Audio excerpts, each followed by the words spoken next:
Hi friends, നമസ്കാരം. ഇന്ന് നമ്മൾ കാണാൻ പോകുന്നത് സവാരി വേൾഡിലെ സെക്കൻഡ് പാർട്ടാണ്.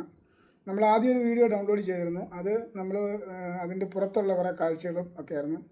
ഇപ്പോൾ നമ്മൾ കാണാൻ പോകുന്ന അകത്തുള്ള മൃഗങ്ങളും ഒക്കെയാണ്. നമ്മൾ അത് എല്ലാവരും തീരുന്നിടം വരെ കാണുക. ഇഷ്ടംപോലെ മൃഗങ്ങളൊക്കെ ഉണ്ട്. എല്ലാത്തിനെയും നമ്മൾ ഉൾക്കൊള്ളിച്ചിട്ടുണ്ട്. അതിനകത്തുള്ള കുറേ മനോഹരമായ വിശേഷങ്ങളൊക്കെയാണ് നമ്മൾ ഈ വീഡിയോയിൽ ഉൾക്കൊള്ളിച്ചിരിക്കുന്നത്. നിങ്ങൾക്ക് ഈ വീഡിയോ തീർച്ചയായിട്ടും ഇഷ്ടപ്പെടും. ഇഷ്ടപ്പെട്ടാൽ ലൈക്ക് ചെയ്യുക, കമൻറ്റ് ചെയ്യുക. ഓക്കെ, നമുക്ക് അധികം നീട്ടാതെ വീഡിയോയിലേക്ക് പോകാം. ഓക്കെ,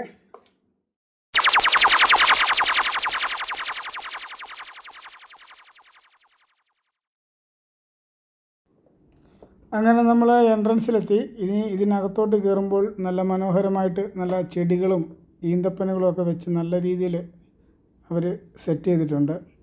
നമ്മളങ്ങനെ ഫസ്റ്റ് കയറി ചെല്ലുമ്പോൾ കാണുന്ന കാഴ്ചയാണിത്. കുട്ടികൾക്ക് കളിക്കാനുള്ള എല്ലാ സംവിധാനങ്ങളും അവിടെ സെറ്റ് ചെയ്ത് വെച്ചിട്ടുണ്ട്. നമ്മൾ അത് കയറുന്നതിന് എക്സ്ട്രാ ഫീസുണ്ട്. നമ്മൾ ഒരു കാർഡ് എടുക്കുക, എന്നിട്ട് അതിലെല്ലാം കുട്ടികൾക്ക് കയറാൻ പറ്റും. അങ്ങനെ അവിടുത്തെ കാഴ്ചകളൊക്കെ കഴിഞ്ഞ് അകത്തോട്ട് കയറുമ്പോഴാണ് മൃഗങ്ങളൊക്കെ ഒത്തിരി ഉള്ളത്.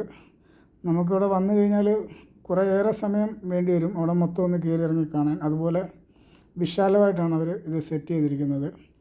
ഞാനിപ്പോൾ പറഞ്ഞാൽ നമ്മൾ എൻട്രൻസിൽ ഫസ്റ്റ് കയറുമ്പം തന്നെ നമ്മൾ 7 പേരുണ്ടെങ്കിൽ 3.5 റിയാൽ വെച്ച് ഒരാൾക്ക് അവർ ഫീസ് ചെയ്യുന്നുണ്ട്. 7 പേര് താഴെയാണെങ്കിൽ ഒരാൾക്ക് 5 റിയാൽ വെച്ച് കൊടുക്കേണ്ടി വരും. അതാണ് ഞാൻ അങ്ങനെ അവിടെ ഫീസ് സെറ്റ് ചെയ്തിട്ടുണ്ട്. പിന്നെ നമ്മൾ അങ്ങോട്ട് കയറുമ്പം തന്നെ കാണുന്നൊരു സെറ്റപ്പാണിത്. ഒരു മിനി തിയേറ്ററാണ് അവർ സെറ്റ് ചെയ്ത് വെച്ചിരിക്കുന്നത്. മിനി തിയേറ്റർ എന്ന് പറഞ്ഞാൽ കുട്ടികൾക്കൊക്കെ ആനിമലിൻ്റെ വീഡിയോയും ഇതൊക്കെ അങ്ങനെ ഇങ്ങനെ അവിടെ സെറ്റ് ചെയ്ത് വെച്ചിട്ടുണ്ട്. അതിങ്ങനെ നടന്നുകൊണ്ടേയിരിക്കും. നമ്മൾ നടന്ന് ക്ഷീണിച്ച് വരുമ്പോൾ നമുക്ക് അവിടെ ഇരുന്ന് അതൊക്കെ കാണാം. അവിടെ ഇരുന്ന് റെസ്റ്റ് ചെയ്തിട്ട് പിന്നെ അടുത്ത സ്ഥലത്തേക്കൊക്കെ പോകാം. അതുപോലുള്ള സംവിധാനമാണ് അത് ചെയ്തു വെച്ചിരിക്കുന്നത്. നമ്മൾ ആദ്യം കയറുമ്പോൾ കാണുന്ന കാഴ്ചയാണിത്. ഇത് ഞങ്ങളൊരു 3 മണി 4 മണിയോട് കൂടിയൊക്കെയാണ് അവിടെ ചെന്നത്. ആശാമാരെല്ലാം ഉറക്കത്തിലാണ്. നല്ല ക്ഷീണിച്ചൊക്കെ ഇരിക്കുന്ന ഒരു സമയമായിരുന്നു. അവരിങ്ങനെ കാട്ടിൽ ഉല്ലസിച്ച് കാണുന്ന സാധനത്തൊക്കെ ഇങ്ങനെ കൂട്ടിലിട്ട് അടച്ചിടുമ്പോൾ അതിൻ്റെതായിട്ടുള്ള ബുദ്ധിമുട്ടുണ്ടാവുമല്ലോ. അതിങ്ങനെ നടക്കുന്ന സീനൊക്കെയാണ്. അതുപോലെ തന്നെ ഈ ഗ്ലാസ്സിനകത്തായതുകൊണ്ട് വീഡിയോ അത്ര ക്ലാരിറ്റി ആയിട്ട് കിട്ടത്തില്ല. ഓരോരുത്തർ കൈ പിടിച്ചും അങ്ങനെയൊക്കെ ഗ്ലാസ്സിലൊക്കെ പാടും അതും ഇതൊക്കെ ഉണ്ട്. അതുകൊണ്ട് നമ്മൾ മാക്സിമം ക്ലിയർ ആവുന്ന രീതിയിലാണ് വീഡിയോ എടുത്തിരിക്കുന്നത്. നമുക്ക് അവിടുത്തെ വിശേഷങ്ങളൊക്കെ ഒന്ന് കാണാം. ഓക്കെ,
അവിടെ അത്യാവശ്യം എല്ലാ മൃഗങ്ങളും ഉൾക്കൊള്ളിച്ചിട്ടുണ്ട് അവർ. നമ്മൾ 3.5 റിയാൽ കൊടുത്ത് കയറിയാലും നഷ്ടമൊന്നുമില്ല. നമുക്ക് അതിനുള്ള സംഗതിയൊക്കെ അവിടെ കാണാനായിട്ട് വേണ്ടി സെറ്റ് ചെയ്ത് വെച്ചിട്ടുണ്ട്. അപ്പോൾ സമയമുള്ളപ്പോൾ എല്ലാവരും കുട്ടികളുമൊക്കെ ആയിട്ട് ഒരു ദിവസം അവിടെ ചെല്ലുക, എല്ലാം കാണുക, ആസ്വദിക്കുക. ഇനിയും കുറേ മൃഗങ്ങൾ വരാനുണ്ട്, എല്ലാം കാണുക.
ഇനിയും പുതിയ പുതിയ വീഡിയോകളുമായി കാണുന്നിടം വരെ ബൈ ബൈ.